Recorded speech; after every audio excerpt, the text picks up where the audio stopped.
It is May 12th, 2025. We are here for the St. Helens Public Library Board meeting. Aaron Martin Chair, and we have, oh wait, um, don't know off the top of my head. Aaron, have, or Suzanne, I guess. Has Aaron Wielden already been voted on by the City Council to the board? Okay, good. That's Yes, covered. yep, she was Okay. approved and appointed by the city council at the last meeting. Well, welcome first. Anyway, so we have myself, Aaron Martin, Aaron Wielden, Jay Eknock, Lynn Pettit, Dan Wiener, and Ellen. Can't remember your last name off the top of my head. Jacobson. Jacobson, that's right. All right, we are all present. We have a quorum, so we can get started. First would be visitor comments. I do not see anyone other than the board members, but board members are, members of the, they're citizens of the city of St. Helens. Does anyone have any visitor comments to make at this time? Giving it a second and hearing nothing, I will move on and I won't read off our visitors' comments blurb. Next, we have approval of the minutes. We have two items of minutes to be approved in our packet.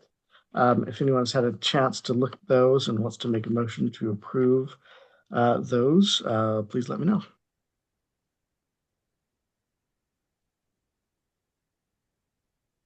Ellen just posted that she doesn't know why her camera doesn't work. Okay. I I make a motion to approve the minutes as read. Okay, do we have a second for that motion?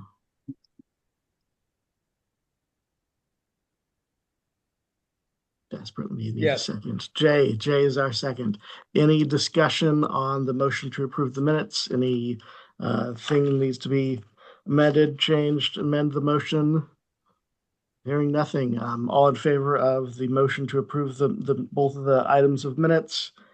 We have Diana. Where are you at? Ellen, I can't tell what's going on. Okay, all right. So we are unanimous approval of that motion to approve the minutes. Next, we have the old business, which is strategic plan subcommittee report.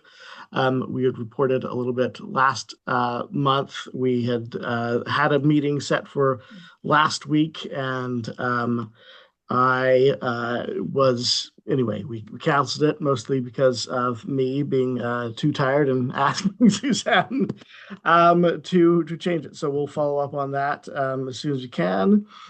Anything you want to add to that, Suzanne, for the strategic plan subcommittee, or anyone else on that subcommittee want to add anything? Nothing I have to add at this point. Next, we have the Makerspace fundraising subcommittee, which is my understanding was a subcommittee of one. Jay, do you have any information for us?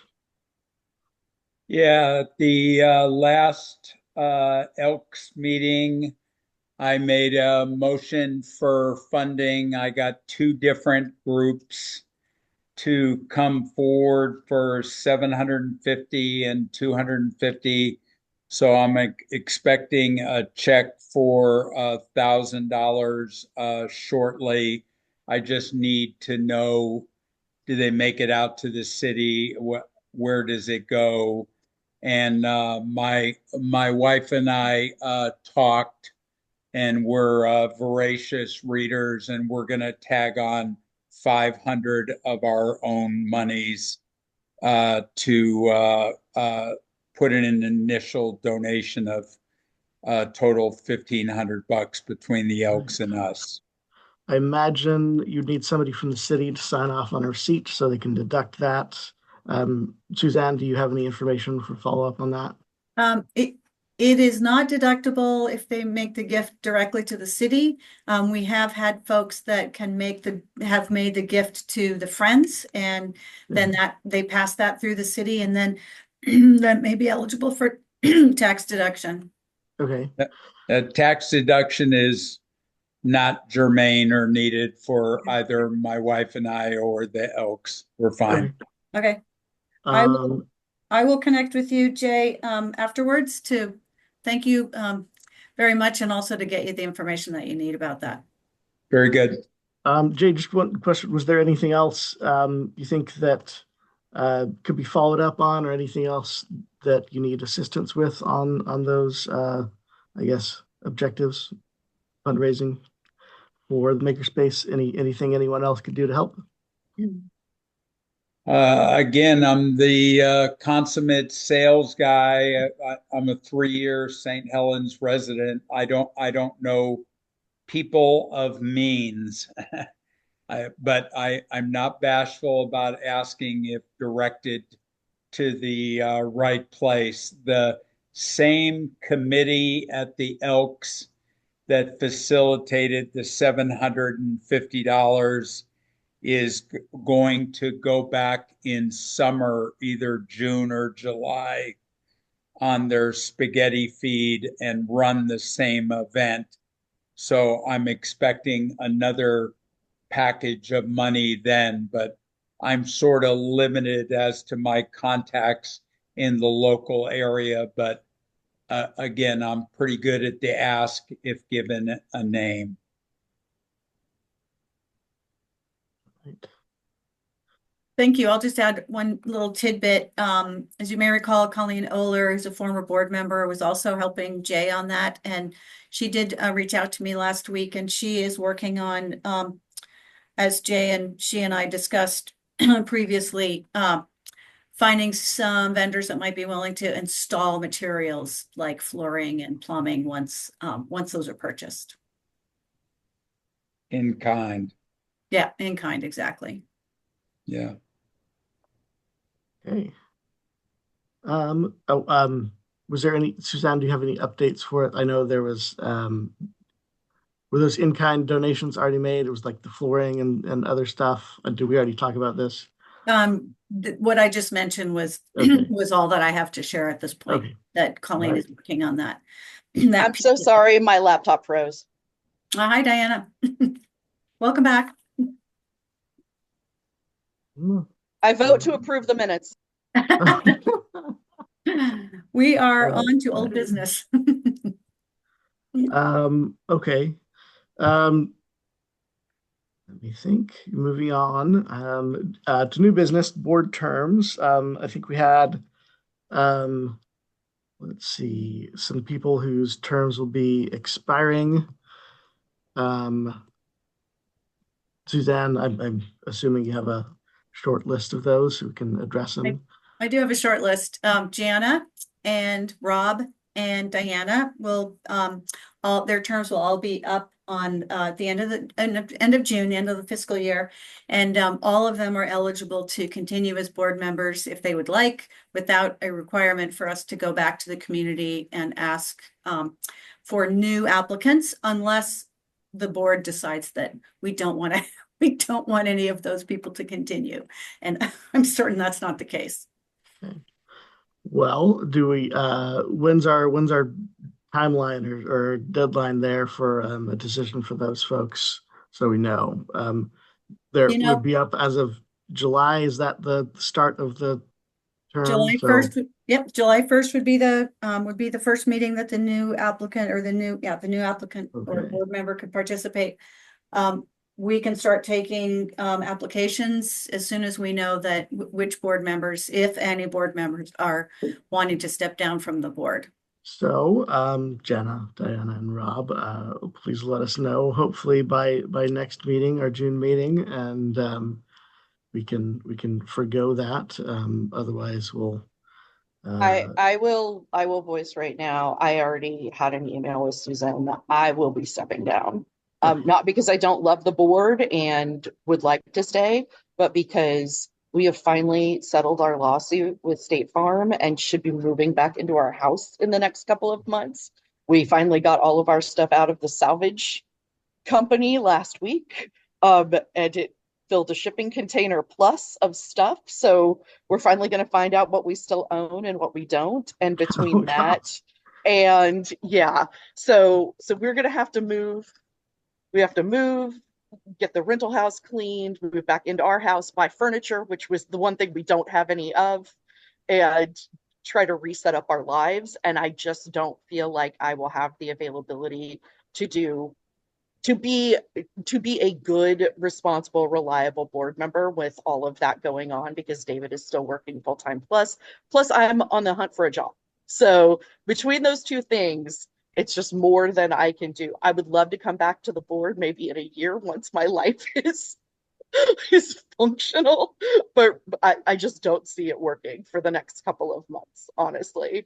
And I would hate to spend 3 to 6 months being an absentee board member. That said, I did tell Suzanne that if they needed additional time to fill my space, that I was happy to hang around for a few months so you could make quorum if you absolutely needed me. Because I do not want to leave the library board in a bad place, but I also know that I won't know if I'm coming or going probably from like July, probably mid-June, honestly, until December. And so I just feel like the responsible thing to do is be honest with myself and with all of you about that. Fair enough. Jen, I don't know if you have a decision made. No, none needed right now. Yep, I have. I'm sticking around. Okay. All right. Um, I absolutely and want to come back for what it's worth. I just can't do it well, now. you gave enough good reasons. I'm gonna hold back from giving you a hard time, but I know that Rob had indicated he wasn't going to be here. Suzanne, did you get any indication from him on that topic? No. I did not. Okay. So we will hopefully hear from Rob next go round, and at least that's it for our item of new business. Next, we have library director's report. Just first, Diana, really a lot of gratitude for your support of the library, and we'll miss your presence on the board. And I will continue to support the library, and just know that I've really enjoyed being on this board. This is not the only board term that is up for me. My Main Street board term was also up, and I also Oh, we can't hear you. Nope. freeze again. But, yep, it did. Yep, you said board term Main Street up again, and that's the last we heard. Oh, my Main Street board term was also up, and I stepped away there as well for the same reasons. So it has nothing to do with the board or my love for the board. It has everything to do with me trying to be responsible and know my own limits. But thank you very much. Congratulations on all the exciting news. I know that's been a long, hard journey for you. So congratulations that you're getting so much closer. All right, just lots to share. I will start with Budget Committee, and I am going to share some things, and then I'm also going to share a document that I wrote at the request of some citizens about how the library is being used and what impact the budget the existing budget committee may have, or budget may have, on our practice. So budget committee met, as you saw in I hope you saw in the last email, last Wednesday. Is that right? Wednesday before last. And no, I'm sorry, last Wednesday. They received, it was their first meeting. The finance director, who is chair of that committee, gave a long and thorough explanation of the budget situation as it stands. Anticipation for this year and this coming fiscal year and out. There is a substantial deficit that needs to be made up. There are a few options that she presented to help make up that deficit. There are some one-time things like timber sales that the city can undertake.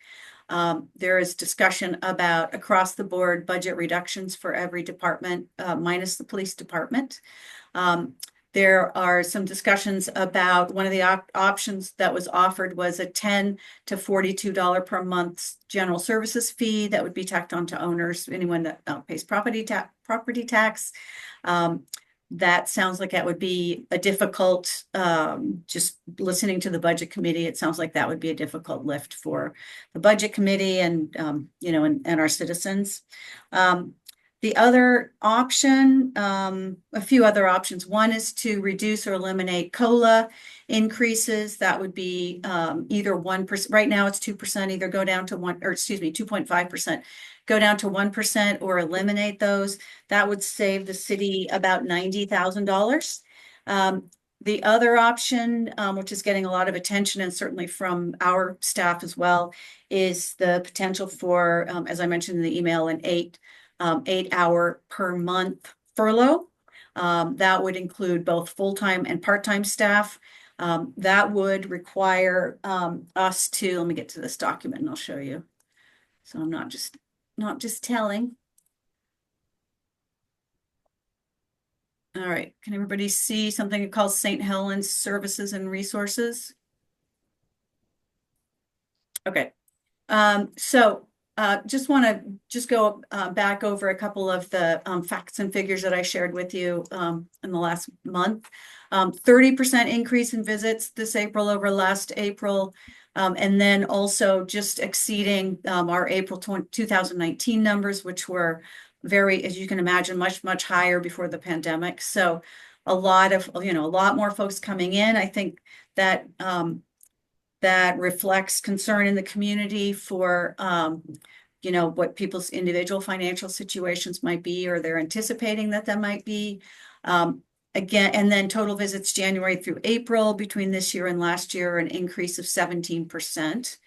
That's total visits in the whole building. So that includes the hallway, that includes all of the and all of the meeting spaces, the 2 meeting spaces.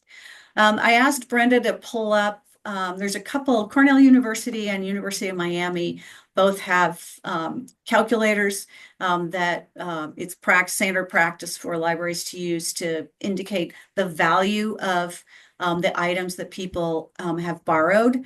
So that 1,230,148 and 48 cents is the value of the items times the number of items borrowed, up to 2,460. That's the Cornell number, and 296, and that's fully burdened. So includes not just the value of the items, but also the value of including staff benefits and all other expenses. So just going back to this again, lots more use in the public computers, lots of people doing job searches, resume help. We've got small businesses and owners and employees coming to print pay stubs, do other kinds of business like that. We've heard from a lot of people, my printer broke. I just need these items right away before I am able to replace my printer. Lots of school support, as you can imagine, this time of year, and then a variety of documents from court, city, healthcare paperwork with the federal government. We've had an uptick in folks coming in asking for help accessing their Social Security Administration information. Big jump, as I've said before, in youth program attendance. Uptick in clients from transitional spaces, in particular Pathways, which is a rehab center that's operated and owned by the Columbia County Mental Health. We've seen, we were getting 5 or 6 folks that would come in once a week, use the computers, borrow items. I think we've had 10 to 12 folks coming in recently. There is a turnover, as you can imagine, as folks transition out of that space and into different parts of their lives. So some of that could be reflected in that, but I think again, the word's getting out that we are a welcome space for them, that they're able to, borrow 3 items at a time, that they're welcome here, and that, we ask no questions or show any concern about who they are or why they're here. And the makerspace, of course, is ticked up quite a bit since Jana really got her programs going. So back to furloughs. So this would be the impact if we had an 8-hour per month furlough per staff member. So 20-hour a week library assistants, and then the full-time staff, Jana, Suzanne, Brenda, and Nicole. We would have to, because of how the library structure, how our open hours, we would have to make up 15 shifts per month.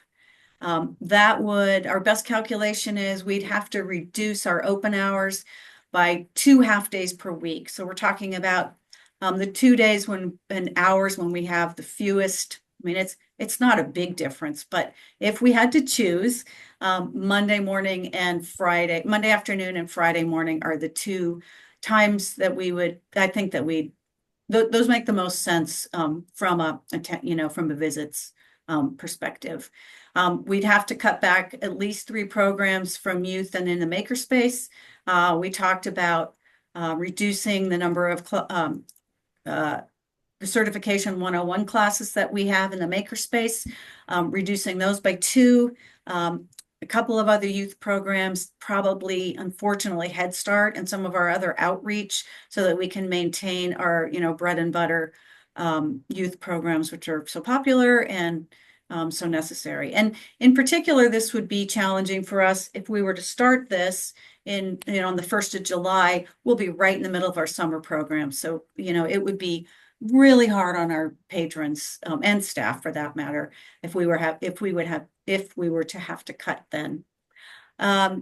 More time at the desk for full-time staff. Right now, we each do 1 to 2 full-time, 5-hour shifts per week.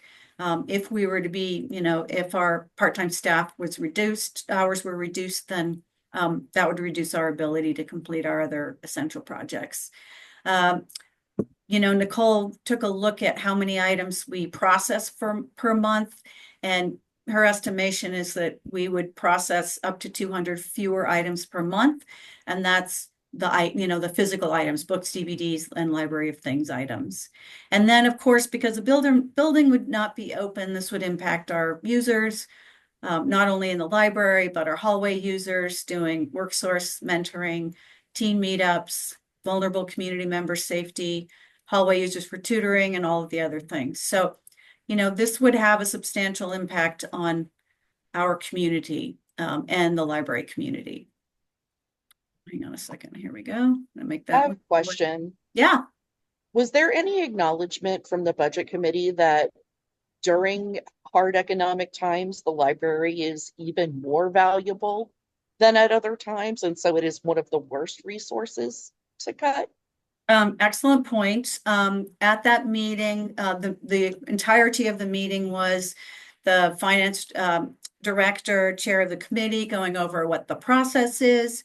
She shared quite a bit of information about, citywide, what the budget shortfall is, and some options for making up that shortfall. So there was no discussion, except for police, who would be exempted, as you can imagine, from this furlough. There was no discussion about individual departments. No, budget committee members were also invited to submit written questions that Gloria finance director, would compile information and answers to. All of that information, plus any public comments, letters, etc. All of that goes to the budget committee, either in a couple of days or at the next budget committee meeting, which is this Thursday. So I'm unsure about what those questions might be or what comments the budget committee might be making at this point. They'll have a proposed budget. They'll have some time to ask questions and have a roundtable discussion. It sounds like the roundtable anyway, at the end of that meeting. Suzanne, you talked about services and the impact on services. What about the impact on staff morale? And do you foresee any potential retention issues?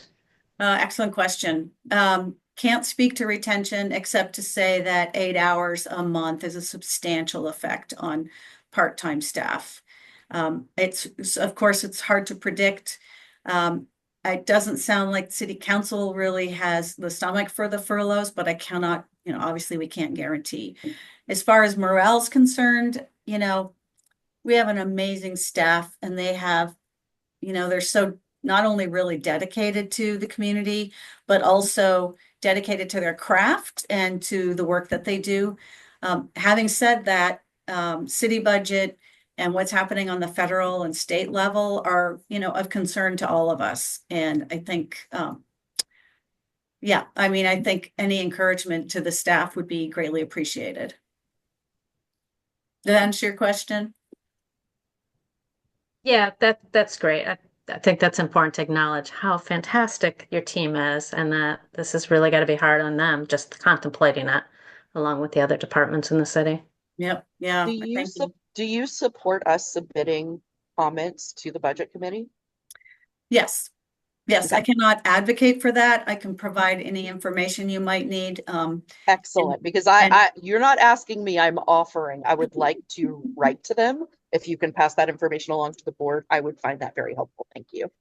Okay, be happy to do that. It is, I think you can submit written until noon tomorrow. Also, of course, board members are encouraged to come and make public comment if they would like at the meeting at 6 o'clock on Thursday in City Council chambers. Excellent. Lynn, did I see your hand up?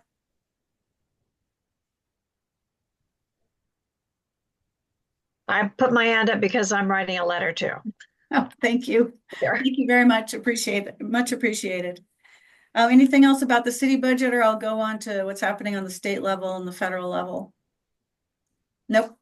Okay, doke. IMLS, Institute for Museum and Library Services, as you probably saw in my previous emails, the state Library of Oregon received the second half of their FY 2025 funding, which is $2.6 million.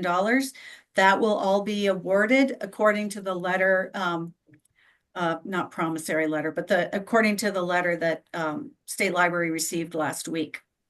And that should be by the end of this month. FY 2026 funding is still very much up in the air.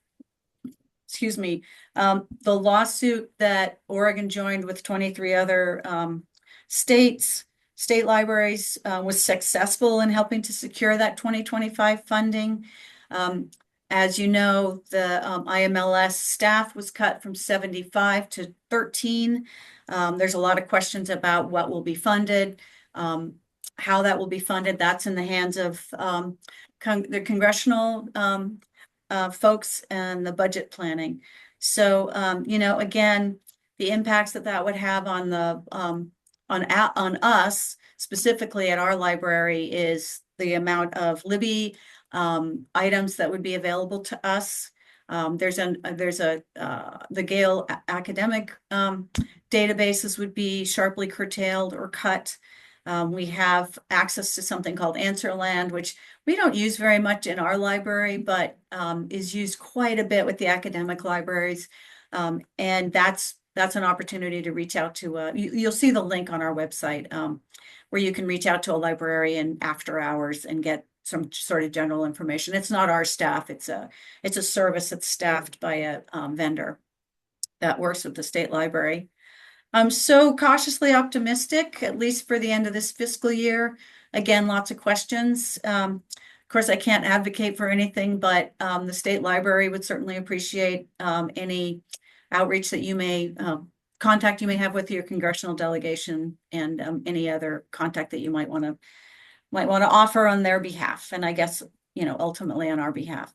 As far as larger, we received about $3,500 this last year, this fiscal year in funding from the state library, that those LSTA grants. And that money went to our teen internship program, or is going to, and also to our summer library program. That is one of the things that both of those things are funded by this LSTA funding. So not sure. I mean, we certainly have not been impacted like some of the other libraries. There's 13 libraries that have $50,000 grants, and it looks like they'll get that money, but it's not certain until then. So, it is kind of a nerve-wracking time, but we're still able to offer the wonderful service that we offer, and yeah, we're still able to do that. I'm proud of that. And, our patrons are coming in and thanking us for our service and checking in to make sure that, not only to Ellen's point morale, but also just, how things are going with funding and that sort of thing. The City Council has decided that, like the Planning Commission and the Parks and Trails Commission, the Library Board will be having joint meetings with the City Council twice a year. Our next one is August 27th, and that's 7 p.m. It'll be hybrid, so in council chambers. It'll be an opportunity for the board to sort of lay out what we're doing, what's happening with the library, what the plans are for the future, and then get some feedback directly from City Council and the mayor. And then the next one will be February 25th, also at 7 p.m. in the council chambers. So more news about that as it comes up. The teen internship grant, speaking of which, that position will be posted this week. We'll have it open for about 3 weeks.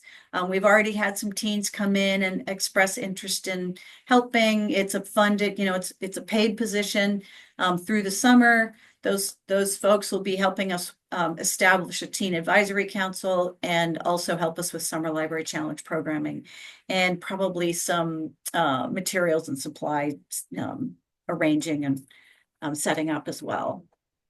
And then, one of the pieces of that is for us to engage with them about what interests they have, either in libraries, librarianship, program and project planning, putting together, working with their peers. So part of that process will be for us to engage with them about what their goals are, and then find a way for those to match with the needs of the library. So, and again, we've had several teams already come in and ask for information about that, and that are very interested. Summer Library Challenge, I just want to share what is going on here? Oh, here we go. I want to share the program list. I thank the library board members who have already reached out to say that they can help with, let me scooch this over so I can see it. Help with volunteers. You can see we have lots of programs. We've got 12 adult programs this year, some of which don't need volunteers, like our book club and our genealogy group, but there's lots and lots of other opportunities, if you will, for programming, like the escape room, puzzle night. There's some that we just need some help. Most of these we just need some help, maybe doing a little setup, greeting people, giving people directions, counting participants, and any other kind of smaller tasks that might be needed. So and in some of these cases, they're programs that are not in the library. All of them are not in the library proper. Sometimes we just don't have the full-time staff backup to be able to have a staff person there. So again, just be very grateful. We will be very grateful for any help you have. And I will send this document off again to everybody so you have a fresh look at it in case there's something you'd like to share. We have a clipboard at the front desk. So if you're in the library and you'd like to just take a look at who's volunteered for what, that'd be great. Otherwise, you can email me and I'll get that information to you about who's doing what, who needs what, etc. All righty. I'm putting you on the spot, Lynn, but would you like to talk about the Friends book sale? Okay, so we had a book sale last weekend. It was lots of fun, some work, but mainly fun because you're seeing people in the community, maybe or that are new to the library, or really look forward to the book sale that we have twice a year. And so we set up on Thursday night, and then had about, I think it was from 9 o'clock to 5 o'clock on Friday was a book sale. And then on Saturday, we had it from 9 to 2. And we did very well, and especially the first day. And so anyway, we'll have another one this fall. And of course, I'll report on when that's going to be.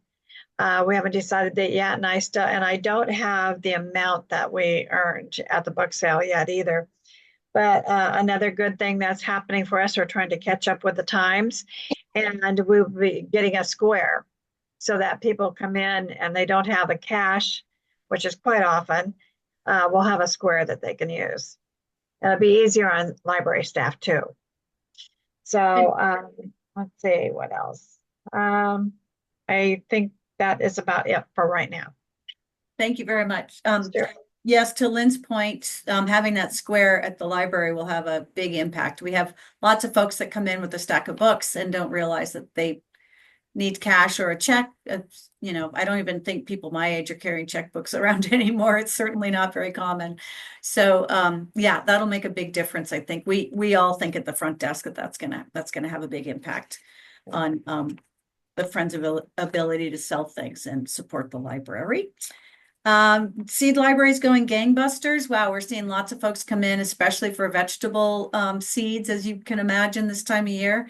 The master gardeners are meeting here once a week, and they're replenishing the packets, adding new seeds to that they've had donated. It's really a very vibrant program already. And if you're looking for seeds, I encourage you to come and peruse. Lots of people coming in, their first garden, you know, they're just starting vegetable gardening for the first time. They're making some really nice connections with the master gardeners too to get some advice. So we're all feeling really, really good about that. As I mentioned earlier, maybe I didn't, attended the Oregon Library Conference at the end of last month, was able to speak to the State Library of Oregon Board to talk about the substantial effect that state library staff have on our work. And in fact, I should have mentioned that earlier. Beyond the impact of those important digital items and online items that we get through state library funding, the incredible power of the support that we get from state library staff, everything from they're helping us figure out how to update the city is changing the vendor for our website, which is going to change all of our stuff. So Brenda met with somebody to talk about that. We've gotten advice about the teen internship program, lots of support for summer library. We've got somebody that does facts and figures that often shares information that we need, kind of context. So huge impact. And I was able to get some of their attention to share the impact that the state library staff has on our library. And to go back to that just for a minute, 50% of the state library staff is funded by this LSTA funding. So that would have a huge impact on, of course, their operations and by extension, ours. Got some updated information about how immigration or challenges for our immigrant neighbors and how other libraries are supporting that community. Went to a couple of really helpful sessions about intellectual freedom, and that was around the thing that the big takeaway for me was that we need to update some of our policies and practices around particularly requests for reconsideration when folks have a concern about a particular item or items in the collection. So I'm compiling all that information. Once things quiet down with the budget a little bit here, I'll be submitting some information to the board to take a look at and get your initial feedback before I really start in earnest rewriting that stuff. And then on a happy note, I want to share some photographs of the makerspace. I'm going to start with our local history shelves. As you know, we had a donation of these shelves from a public library in North Bend, Oregon. Our Roger, our Fix It Up chappie at the city, was able to install those recently. You can see just a small amount of our collection here. And those are the items that we have already cataloged and are able to put on the shelves and make immediately available for our users. And we also have a cart. So this is where a lot of the rest of it is sitting right now. This is the cart that Brenda and Nicole are using to catalog. So each of these items have to be in the online catalog. They have to be in our catalog, internal catalog, before we can put those on the shelf and make them available to borrow. Even when if someone's using it in the building and would like to borrow it, we'll hold on to it for them.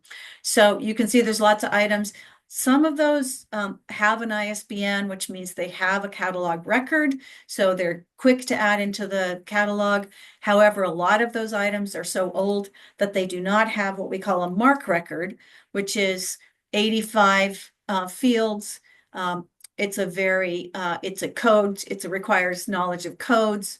For each of those, it's everything from, title, edition, copyright date to things like in our local collection, in our library, where do we want to house that? There's some larger libraries that may have some of these items that they have multiple copies of, and they can put those in the circulating collection. All of ours need to be in local history, and so those will be cataloged and presented and available in a different way. So all of these things, it's going to take, I think, right before Summer Library Challenge. So a month from now, we'll have almost all of those things on the shelf and available to folks to borrow or use in-house. And this is very exciting. Jana and some volunteers have done a lot of work with the new makerspace. This is looking from the door out to the hallway. You can see that we've opened up the folding wall there to make it easier for sightlines for Jana and for people to see what's going on in each of the areas, in each of the makerspace. You can also see the contrast here, the flooring that Jay and I were mentioning earlier. That's all going to be replaced by, I hope, the flooring that matches the existing makerspace. Lighting, these lights are off, but we've made some additions to the lighting, and those are coming along.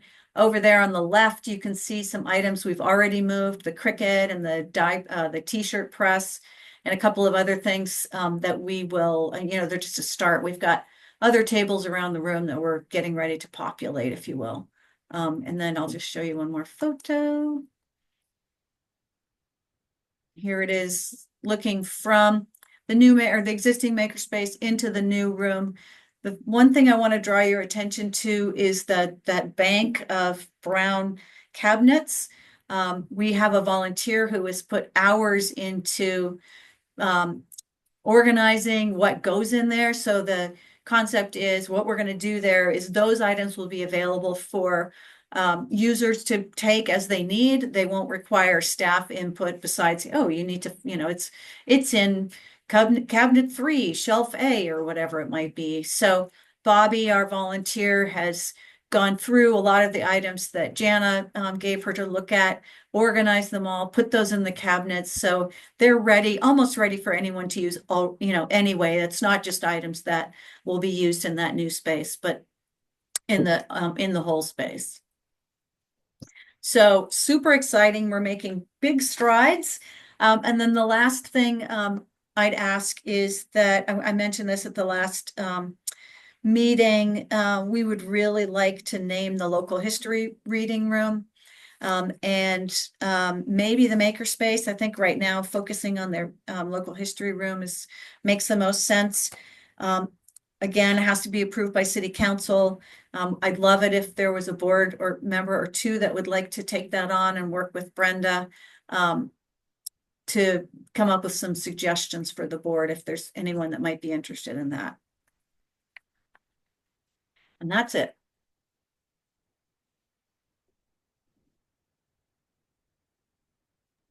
I am muted. On that note, does anyone want to volunteer to put together a few proposed names to bring back to us next month, and then we vote on something to refer to the city council for the naming? I'd be happy to work with Brenda on that.